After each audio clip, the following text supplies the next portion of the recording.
Hey kids, Dan here again. I'm doing another video in the series I've been doing on protein. So we've talked about why we need to protein, how much protein we should be eating, and what a portion is, and also different sources of protein. But one of the things we haven't covered, or at least we've touched on, but really haven't gone to in any depth, is protein supplementation.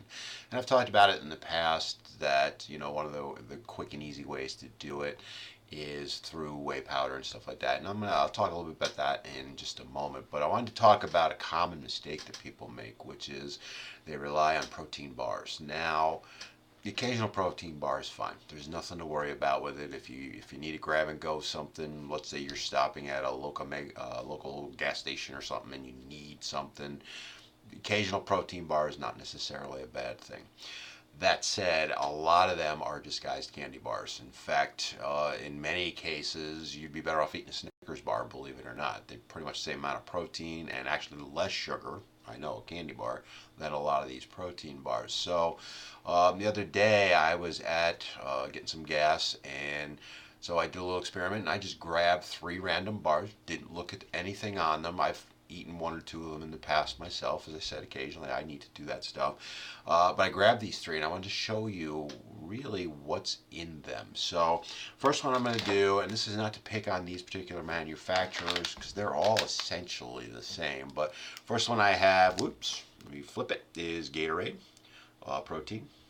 I really struggle with the camera, as you can tell. Now, this one's marketed as having 20 grams of protein in a serving, which pretty good amount of protein. But as I'm looking at the label, there's 350 calories in this bar. 350 calories. So of that, 42 grams of that is carbohydrates. Most of that 42 grams is sugar.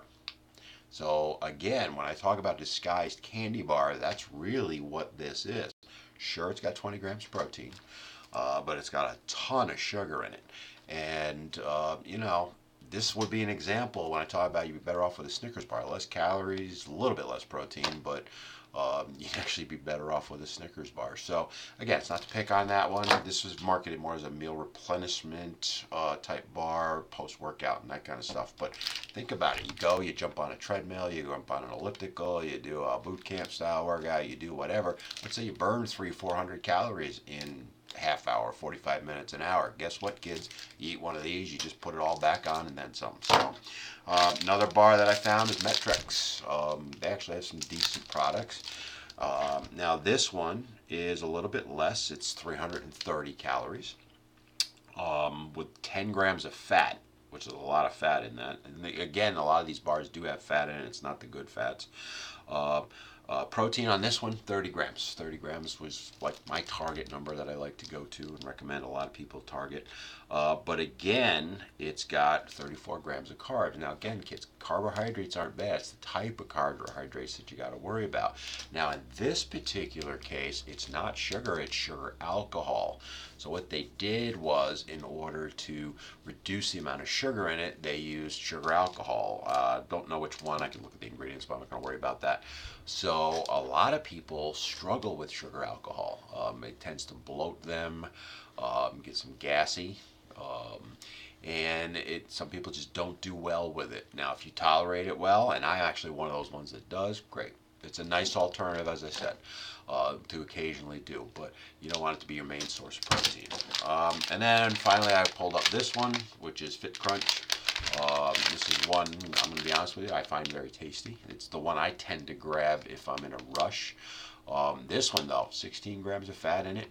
A lot of sodium in this one, 490 milligrams, almost a third of what you should be eating in a day. 27 grams of carbohydrates, a little lower than some of them, and 16 of that again is the sugar alcohol, so you got to be careful with that. And again, it's 30 grams of protein. So as I said, with all of these kids, these are in a way disguised candy bars, and that's the mistake a lot of people make, is they'll grab that thinking they're grabbing something good. And there's plenty of those bars out there. They're all hyping the protein and all that, but they tend to forget to tell you there's either sugar, sugar alcohol, a lot of fat, and so on and so forth. So what should you go with protein supplementation? What I like to go to is whey powder. And for a lot of reasons.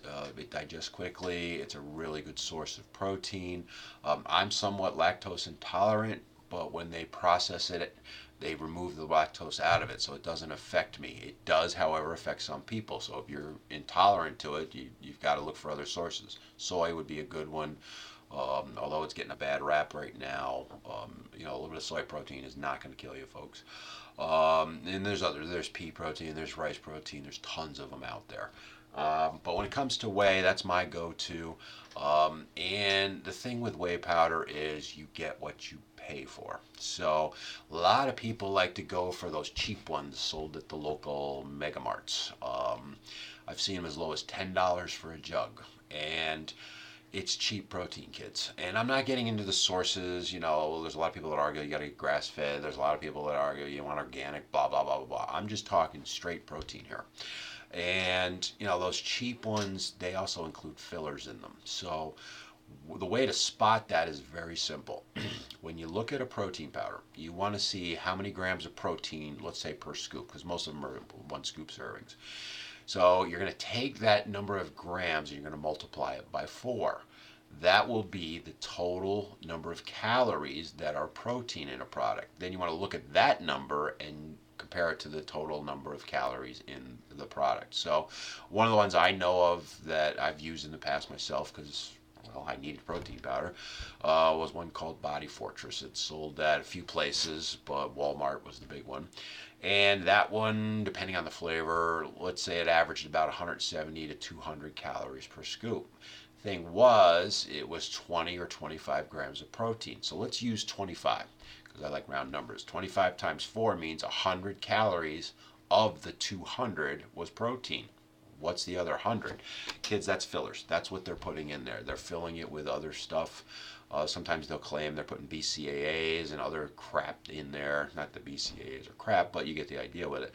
So that's not getting the most bang for your buck. And there's other ones out there that do the same thing. They'll pitch they've got X in it, Y in it, Z in it, but really what they're also putting in it is fillers. And what I like to do is look for as close to pure as I can get. Now, I'm going to be honest with you. No matter what kind of protein you got, you're going to either have some sort of sugar in it or a replacement for it.